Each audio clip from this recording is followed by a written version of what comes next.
Glória a Deus. Vamos abrir nossas Bíblias em segundo livro de Reis, capítulo 20. Vamos ler do verso 1 ao verso 7. Foi exatamente assim. A pastora me mandou uma mensagem, meu celular ontem eu fiquei sem. E aí, quando foi, acho que em torno de meia-noite, assim, eu olhei, aí eu falei, fiquei sem celular, tô vendo só agora. Achei que ela fosse falar assim, não, minha filha, já coloquei alguém no lugar, pode ficar tranquilo. Aí não falou nada. Aí quando foi hoje de manhã, a gente veio, aí dentro do carro. Aí ela, ei, minha filha, você não viu a mensagem? Eu falei, não, vi só muito tarde. E eu quieta, achando que já tem outra pessoa. Juan, dirigindo, olha e fala assim, não, mas peraí, não entendi. Taene vai pregar ou não vai? Aí a pastora, vai. Aí eu olhei pra cara de Juan, aí eu, glória a Deus, amém. E quando... Hoje foi um dia... Aí eu pensei assim, vou ficar na igreja, então vai ser mais... Só que eu não... Acabou que a gente fez um monte de coisa. E a gente saiu, nós fomos visitar pessoas e eu fui lá na casa da Dani também. Mas Deus está falando muito comigo sobre oração. Para quem não sabe, a sala de oração voltou toda semana, às 7 horas da noite. E eu e Juan, quando a gente começou, quando a gente chegou de Recife, a gente pensou, vamos mexer na sala de oração, e vamos pintar, e vamos fazer isso, vamos fazer aquilo. E, de fato, são ideias boas que nós vamos ainda fazer. Só que, quando nós estávamos, acho que em casa, orando, alguma coisa assim, Juan virou e falou assim, mas a sala é de oração. A primeira coisa que a gente precisa reativar nela é a oração. Falei, é verdade. Então deixa a parede, depois a gente pinta a parede, depois a gente faz um monte de coisa e a gente vai orar. Então a gente voltou todas as terças-feiras, de 7 às 9 da noite. Nós estamos lá na sala de oração e é para toda igreja. Quem quiser participar, criança, adolescente, jovem, homem, mulher, idoso, todo mundo. E Deus falou muito forte comigo sobre oração. Então vamos ler. Do 20, a partir do verso 1. Naqueles dias adoeceu Ezequias de morte. E o profeta Isaías, filho de Amós, veio a ele e lhe disse: assim diz o Senhor, ordena a tua casa, porque morrerás e não viverás. Então virou o rosto para a parede e orou ao Senhor, dizendo: Senhor, ser servido de te lembrar de que andei diante de ti em verdade e com o coração perfeito, e fiz o que era reto aos teus olhos. E chorou Ezequias muitíssimo. Sucedeu, pois, que não havendo Isaías ainda saído do meio do pátio, veio a ele a palavra do Senhor, dizendo: volta e dize a Ezequias, chefe do meu povo: assim diz o Senhor, Deus de Davi teu pai: ouvi a tua oração e vi as tuas lágrimas. Eis que eu te sararei. Ao terceiro dia subirás à casa do Senhor. E acrescentarei aos teus dias 15 anos, e das mãos do rei da Assíria te livrarei, a ti e a esta cidade. E ampararei esta cidade por amor de mim e por amor de Davi meu servo. Disse-me mais Isaías: toma uma pasta de figos. E a tomaram e a puseram sobre a chaga, e ele sarou. Amém? Bom, Ezequias era o rei de Judá. Ezequias, filho de Acás. Acás era um homem muito ruim. Acás era um rei muito ruim. Acás era um rei que ensinava ao povo a idolatria. Acás era um rei perverso. Acás era um rei desobediente a Deus e aos profetas de Deus. Ezequias era filho de Acás. Ezequias tinha tudo para seguir os passos do pai. Só que Ezequias foi totalmente diferente.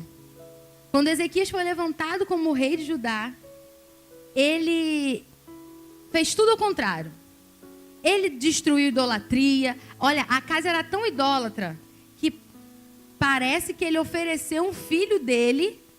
Parece não, ele ofereceu um filho dele vivo a um rei a um deus lá da Síria. E Ezequias era totalmente diferente. Ezequias, ele era temente ao Senhor. Ezequias era obediente a Deus.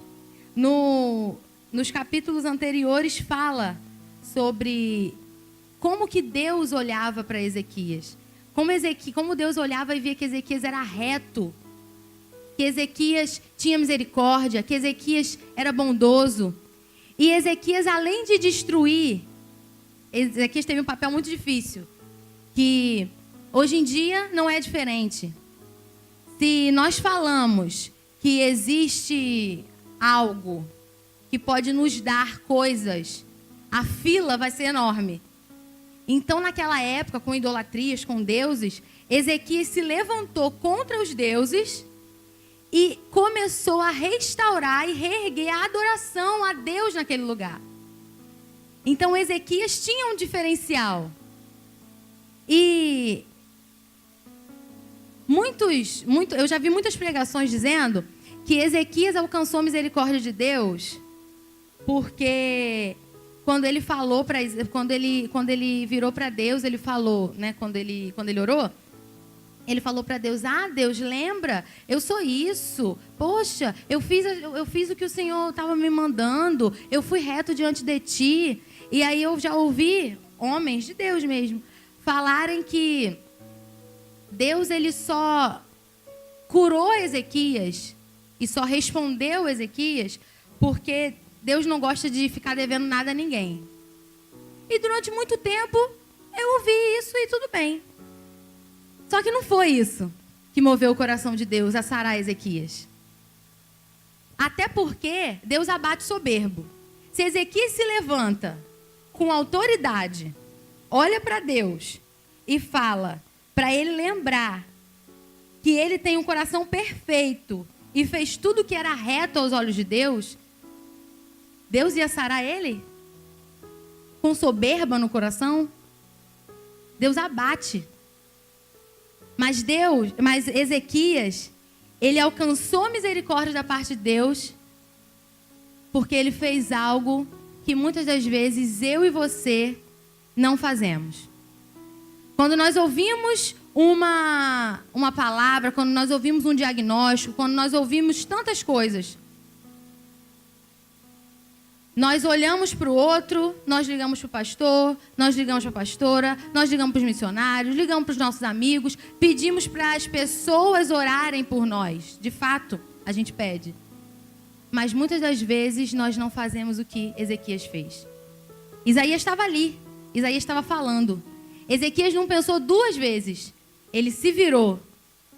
Ele começou a chorar. Ele orou. Ele orou. Ele orou. E não foi uma oração de 5, 10 horas. Não. Foi uma oração simples. Foi uma oração de sinceridade de coração. E Deus olhou para a sinceridade do coração de Ezequias. Falou: você fez a coisa certa. Eu vou sarar você. Eu vou acrescentar 15 anos a você.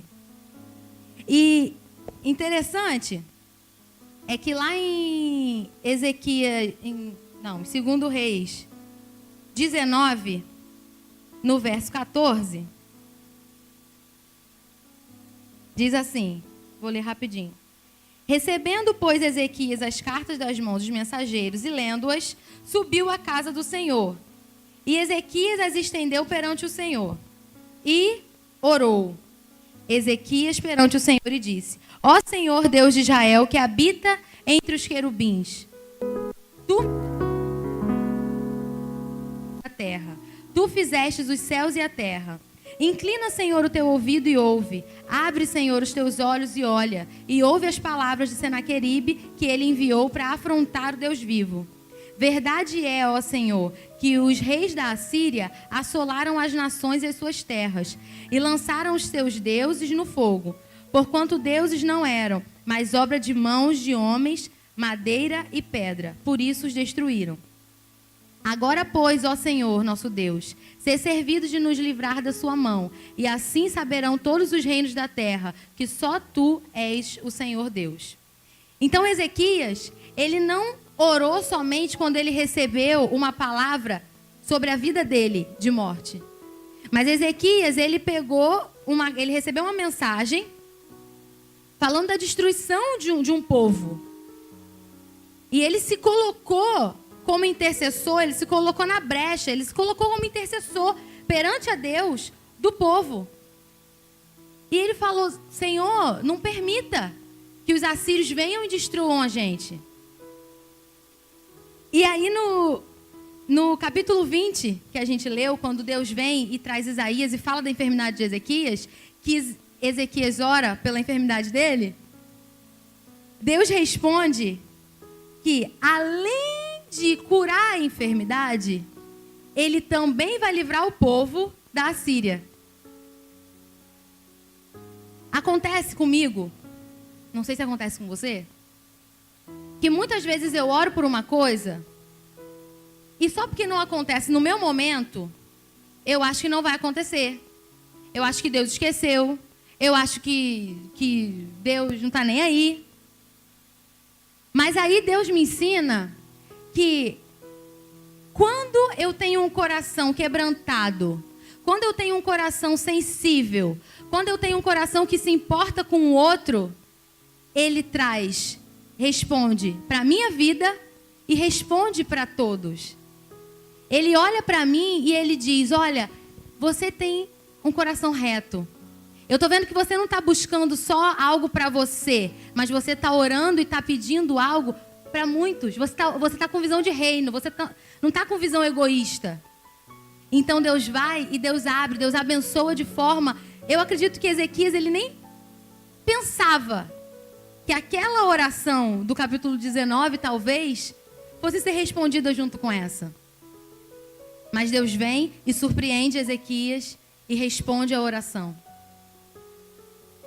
Durante esse tempo que nós ficamos fora, se a gente for contar todas as vezes, todas, que nós passamos por necessidade, não digo só financeira, necessidades amplas, muitas vezes ficava difícil, piorava, e quantas vezes nós chegávamos diante de Deus, orávamos, simples, Deus respondia na hora. Quantas vezes? Quantas vezes a nossa tentação era pegar o telefone e ligar para quem? Não, vamos ligar para a pastora, vamos ligar para minha mãe, vamos ligar para a igreja, vamos movimentar a igreja. E muitas vezes Deus falava: não, vocês vão falar comigo. Deus já sabia exatamente o que a gente ia falar. Mas Ele queria ver a disposição do nosso coração. Ele queria ver que nós iríamos para Ele pedir e com fé. A pastora pregou aqui na quarta-feira, em Tiago, e fala: olha só, quando você for pedir, pede crendo, não pede duvidando não. Porque se for duvidando, nem precisa pedir. Então o que Deus quer ver, disposição no nosso coração? Fé. Ezequias não viveu no tempo da graça. Ezequias viveu no tempo da lei. Quando Ezequias viveu, não tinha essa bondade toda, essa graça toda, não tinha isso. Era lei. Errou, vai ter que pagar. O jugo era pesado. Mas Ezequias conhecia quem era Deus. E Deus conhecia quem era Ezequias. E Ezequias, ele arrumou Judá de uma forma que se levantaram ali homens e mulheres tementes ao Senhor. Homens e mulheres que continuaram seguindo os passos dele, de Ezequias com Deus. Eu fico olhando porque existem tantas situações que nós olhamos assim: poxa, mas meu pai é assim, minha mãe é assim, então é normal eu ser assim. É algo que eu aprendi a ser assim. Ah, se a minha mãe e meu pai estão na genética, eu cresci vendo e aprendendo isso. Mas uma coisa que eu aprendo com Ezequias é: o meu pai e a minha mãe podem ser errados do jeito que são, podem fazer um monte de coisa errada, pode ir contra os preceitos de Deus, pode fazer um monte de coisa. Mas quando eu conheço Deus, Tudo muda. Eu não ando mais focado e nos caminhos e nos passos do que o meu pai e a minha mãe me ensinaram. Mas quando eu o conheço, eu ando nos passos do que ele vai me ensinar. Porque ele me guia. Deus, ele quer nos guiar. Mas para ele nos guiar, o que a gente precisa fazer? Orar. Quando eu oro, eu não somente falo com Deus, mas eu espero e ele fala comigo.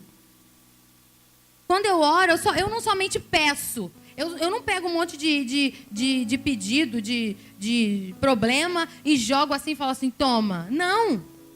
Eu converso com ele. Eu expresso o que eu preciso. Eu expresso o que está acontecendo. E ele me responde. Muitas das vezes pode ser como Ezequias. Eu vou te sarar. Eu vou te dar 15 anos. Mas muitas das vezes pode não ser assim. Muitas das vezes a resposta de Deus pode não ser do jeito tão certeiro como foi aqui. Muitas das vezes a resposta de Deus vai ser o silêncio? Vai. Mas muitas das vezes Deus vai me guiar de uma outra forma. Faz isso. Deus, mas eu não sei o que vai acontecer. Não é para saber, só faz isso. Eu estou te guiando. Eu estou segurando pela tua mão. Porque você está falando comigo. Quando eu falo com Deus, quando eu abro a minha vida, o meu coração para Deus, ainda que Ele saiba de tudo, eu estou dando a oportunidade de Deus estar comigo e falar, eu vou te guiar. Porque se eu não fizer isso, eu não vou estar sensível e quebrantada para entender por onde Ele está me levando e para onde Ele está me levando. E tem também, às vezes, que Ele vai estar me levando e eu não vou saber o que está acontecendo, não. Mas a atmosfera dele nos faz ter a certeza de que é Ele que está fazendo. Então está tudo bem. É a certeza de quem Ele é.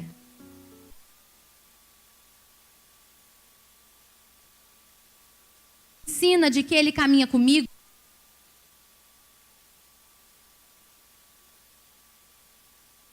Ou quando eu estou lendo Salmos. Ele é o meu refúgio e a minha fortaleza quando eu estou no dia mau. Ele é o meu refúgio e a minha fortaleza quando eu estou passando por dificuldade. Eu olho e falo, Senhor, o Senhor é o meu refúgio e minha fortaleza. Não é só quando eu estou dentro da igreja. Não, eu não posso me conformar e ter uma vida de oração somente quando eu entro naquela porta.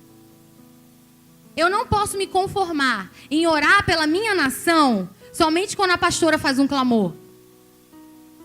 Eu não posso me conformar em orar pelos meus filhos, pelo meu marido, pelo meu casamento, quando a gente vai fazer uma campanha pela família. Eu preciso orar o tempo todo, eu preciso orar incessantemente. Eu preciso orar, e tá em casa, tá orando, e tá na rua, tá orando. Eu preciso disso.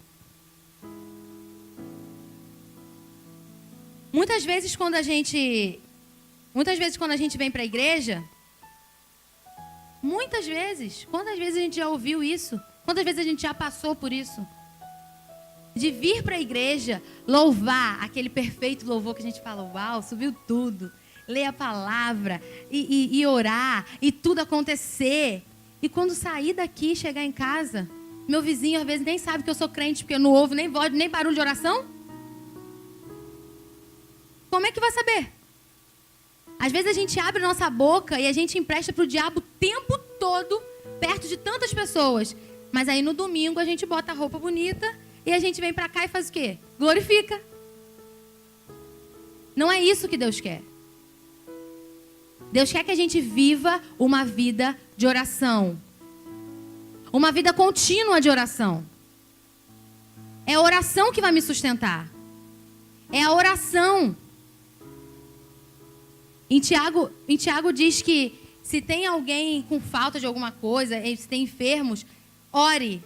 Se tem alguém alegres, cantem louvores. Eu gosto muito de cantar. Então eu tenho facilidade de no meu dia mal, ao invés de orar, cantar. Mas a Bíblia não me ensina isso. A Bíblia me ensina que no meu dia mal tem que orar. Eu canto louvores me alegrando diante de Deus. Mas eu preciso expressar, quando eu estou no meu dia mal, orando para Ele.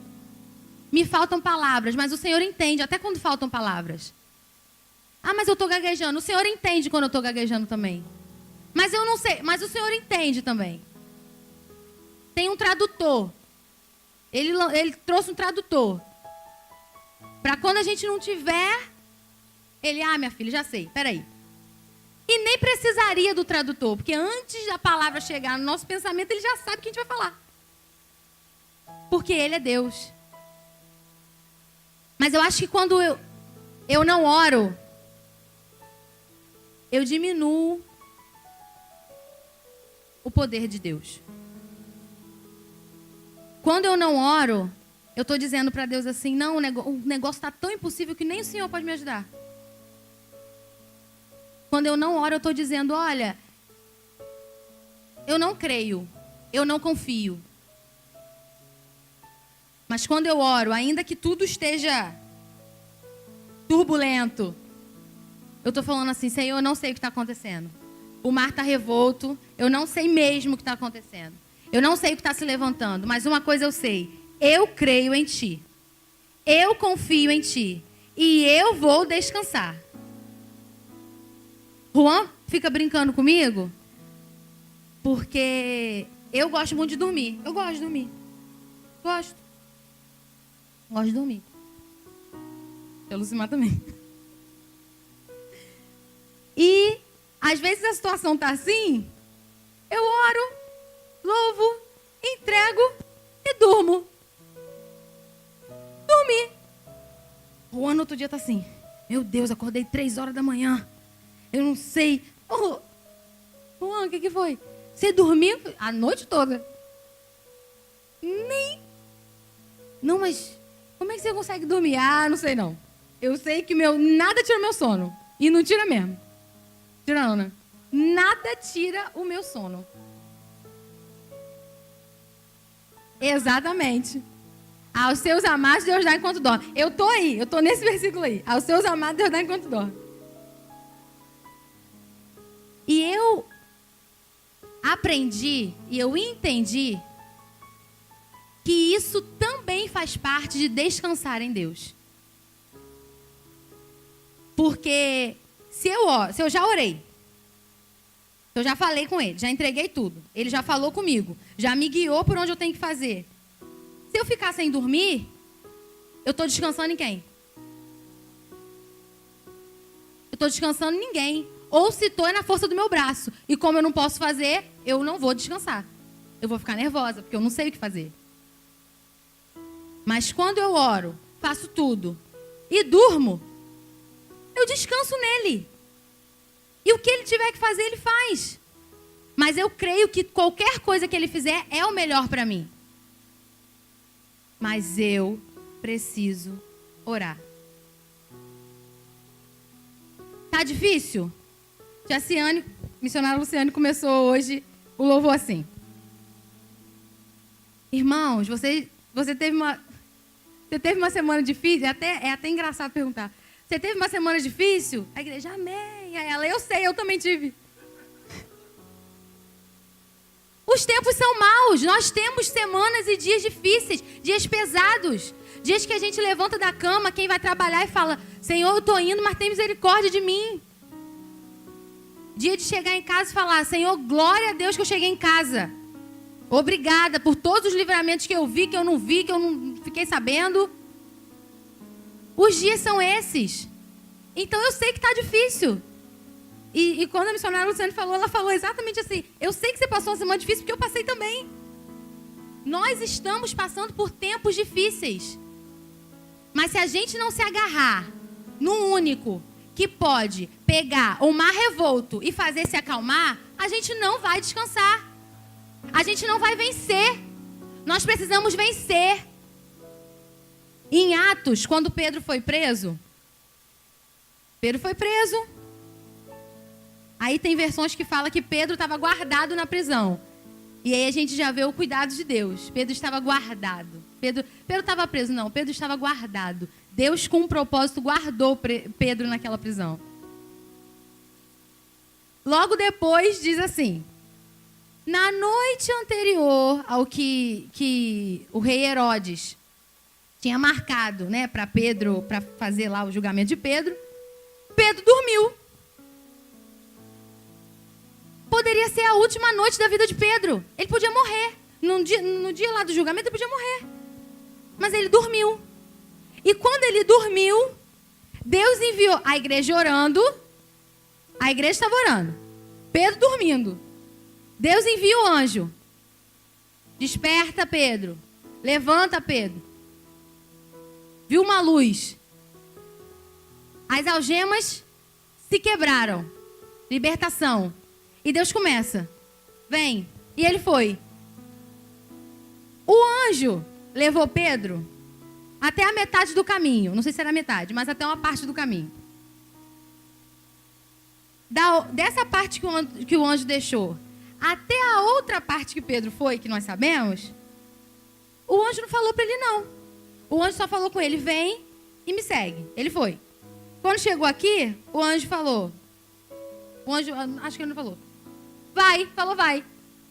Falou vai? Ah, então, vai. Pedro foi. Aonde Pedro foi parar? Pedro foi parar na casa de oração. O anjo não mandou Pedro ir para a casa de oração, não. Mas Pedro foi. E Pedro foi atraído por aquele mover.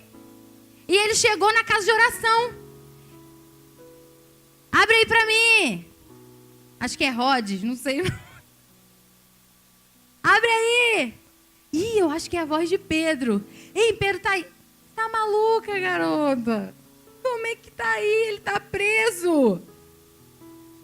Hein? Vem cá, vamos orar aqui. Vamos orar aqui por Pedro. Abre aí. Vamos orar por Pedro. Pedro tá na porta esperando para entrar. Às vezes a gente ora e a gente nem acredita que Deus vai fazer. Que Deus pode fazer. E Deus só quer que a gente ore. Porque eu acho que se dependesse da fé daquele povo, Deus não ia fazer não. Acho que Deus fez porque ele tinha um propósito mesmo. O pessoal não estava nem acreditando. Eu não sei como é que eram as orações. Mas uma coisa eu sei. Tinha crente se colocando na brecha por Pedro. Tinha crente orando. Era a casa de oração. E Pedro foi atraído para aquele lugar. No meio do caminho, Pedro foi atraído para aquele lugar. O lugar onde o povo se reúne em oração.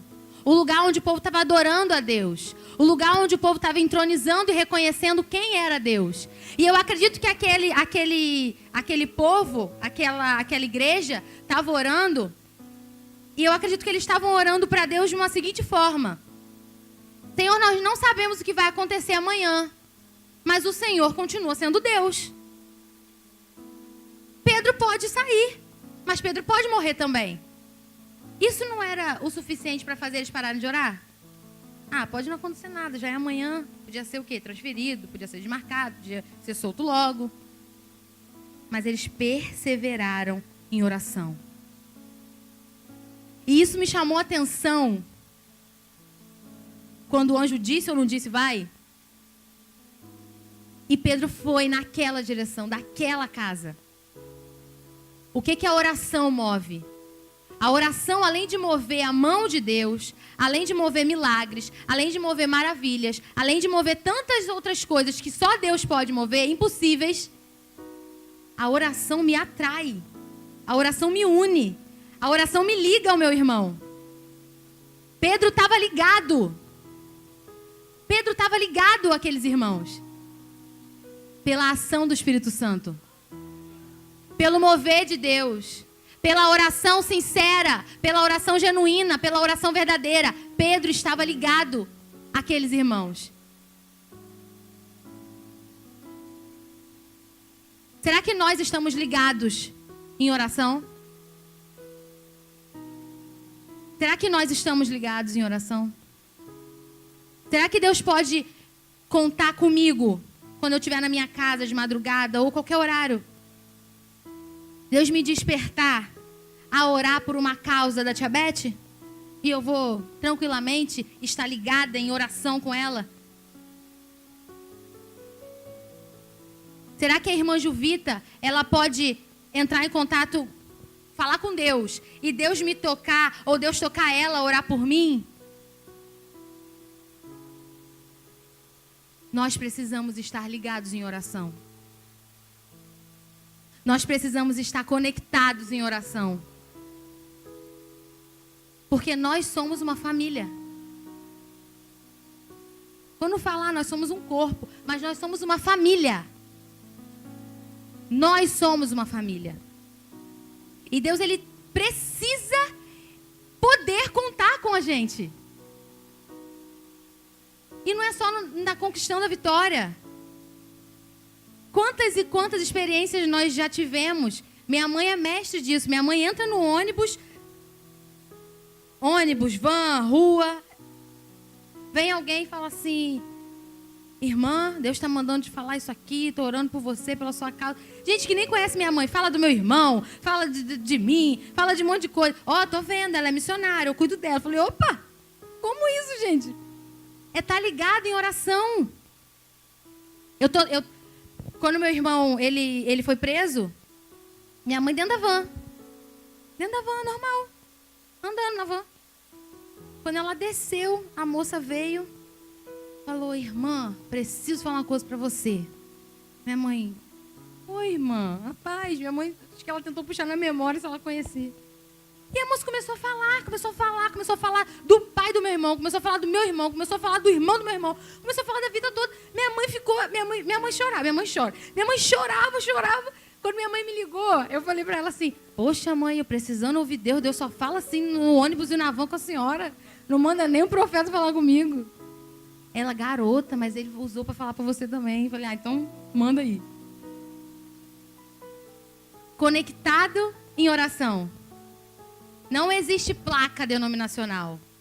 Existe um Deus. O Deus da igreja. Existe esse Deus da igreja. E esse Deus da igreja une pessoas em oração.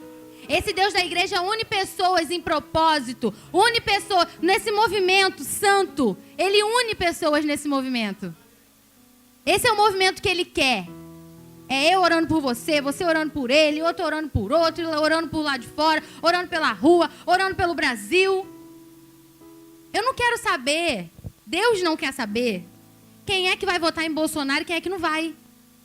Mas o cara levou a facada. Eu ouvi muito crente falando assim: ai, Senhor, mas tinha que morrer. Que isso? Ah, mas ele não é crente. Mas ele é um homem. Ele é humano. Deus morreu por quem? Jesus morreu por quem? Por mim só? Jesus morreu por ele. Não, eu posso. Não importa se eu vou votar nele ou se eu não vou votar nele. Importa que eu vou orar por ele, pela recuperação dele. E através disso, Deus efetua coisas na vida dele. E Deus livra ele. Pastor Silas estava lá. Pode acontecer qualquer coisa. Deixar de ouvir a palavra, ele não deixou. Na verdade, ele foi criado em berço cristão. Esse é o movimento que Deus quer. Ora. Ah, eu vou orar por crente. Não, ora por crente, por não crente, por ímpio, por gentil, por todo mundo, ora. Ora por enfermo, ora por pessoas que são viciadas. Ora. É isso que Deus quer. Ora. O papel da minha igreja é orar, não importa quem. Quando eu morri, eu não escolhi por quem que eu ia morrer. Eu morri por todo mundo. Por que eu e você, a gente se acha melhor e superior a Jesus por escolher por quem que a gente vai orar? Ele morreu por todos, mas eu só oro porque eu quero. Deus tem chamado a gente para uma responsabilidade de oração, um compromisso de oração com Ele. Antigamente a gente via muito... Antigamente, sabe? Antigamente, quando eu tinha 20 anos, a gente ouvia muito o quê? Oração era coisa para mulher. Mulher de coque, orava. Mulher sem coque, Oração é para todo mundo. No outro dia eu estava passando ali, Clarinha virou para mim: ai, tia, acordei não sei que horas para orar por causa do Ministério da Dança. Falei, é mesmo, Clarinha? Ela falou, é, tio, minha mãe me acorda, eu fico com sono, minha mãe me acorda e eu oro. Falei, isso aí. Aí Breno falou assim pra mim, me dá causa de oração, gente, que coisa linda. Me dá causa de oração, pedido de oração, Sui de Juan pra eu orar. Falei, opa, peraí, vou te dar. Clarinha tá passando. Já peguei o bonde. Falei, Clarinha tá orando por mim? Ela. Aí eu falei, não mente não, ela. Aí eu falei, vai começar a orar por mim? Ela, vou, tia. Manda a causa de oração. Eu falei, opa, que essa família gosta de causa de oração. Vou dar também. Clarinha, uma criança. E Deus ouve. E Deus ouve. Porque é sincero. Então esse mover, ele precisa partir de mim, de você, para que as nossas crianças vejam isso. Breno e Clarinha, e eu estou citando aqui porque eu sei que não tem problema. Breno e Clarinha, eles veem isso. Estevão e Renata ensinam isso para eles. Os meus filhos precisam ver isso em mim. Os meus filhos precisam olhar para mim e precisam dizer, a minha mãe é mulher de oração. Não usa coque, só de vez em quando. Usa calça jeans, mas ela é mulher de oração. O meu pai é homem de oração. Os meus filhos precisam ver, os nossos filhos precisam ver isso. Porque se eles não veem isso, eles veem lá na rua, o que os outros pais fazem, E aí eles vão indo, né? E o melhor de tudo é que eles precisam ver Deus através de mim. Mas o mais interessante é que Deus é tão misericordioso que ainda que eles não vejam Deus através de mim, se eles conhecerem a Deus, eles conseguem trilhar um caminho de prosperidade na vida deles. Como Ezequias. Ezequias em momento nenhum viu Deus na vida do pai. Pelo contrário, ele aprendeu tudo com o pai, que não se deve fazer. E ele poderia fazer tudo. O meu pai faz. O meu pai me ensinou. Eu vi meu pai fazendo. Se eu vi meu pai fazendo, é certo. Muitas crianças não acham assim? Criança não entende. Se eu vi meu pai fazendo, é porque é certo, é porque pode. Ezequias viu o pai dele fazendo. Mas Ezequias, ele conheceu o pai dele. E ainda que o pai humano dele tivesse todo errado, ele conheceu quem realmente criou e idealizou e sonhou com ele antes dele nascer. E ele falou, não, peraí, entre esse aqui e esse aqui, eu vou seguir esse aqui sem dúvida. Senhor, anda comigo porque eu quero fazer o que é reto diante de ti. Eu quero destruir essa idolatria, eu quero arrumar essa casa. Eu não quero mais ver ninguém adorando a deuses, mas eu quero ver uma adoração genuína e perfeita a ti. Não importa. Não importa o que vão dizer, o que vão falar. Ezequias tinha motivos para ter vergonha da sua fé. Sua família. Como que ele fez isso? Mas ele não teve. Ele preferiu glorificar a Deus com a vida dele. Independente do que as pessoas iam dizer, eu acredito que falaram muita coisa. Independente das atitudes que as pessoas iam tomar, eu acredito também que devem ter tomado atitudes com ele. Mas ele preferiu glorificar a Deus com a vida dele. E como que ele glorificou a vida dele, a Deus com a vida dele? Tendo uma vida constante de oração. Se a gente pegar Ezequias, aconteceu isso com Ezequias. Ezequias orou. Peraí. E aqui, Ezequias. O que aconteceu com Ezequias? Orou. De novo. Aí Ezequias aqui. Chegou isso para Ezequias. Orou. Ele não cessava em ter uma vida de oração com Deus. Ele não abria mão disso. Só que eu, por muito pouco, abro. A missionária Daniele colocou um papel lá na porta da sala de oração. Porque a gente ouve muito, né?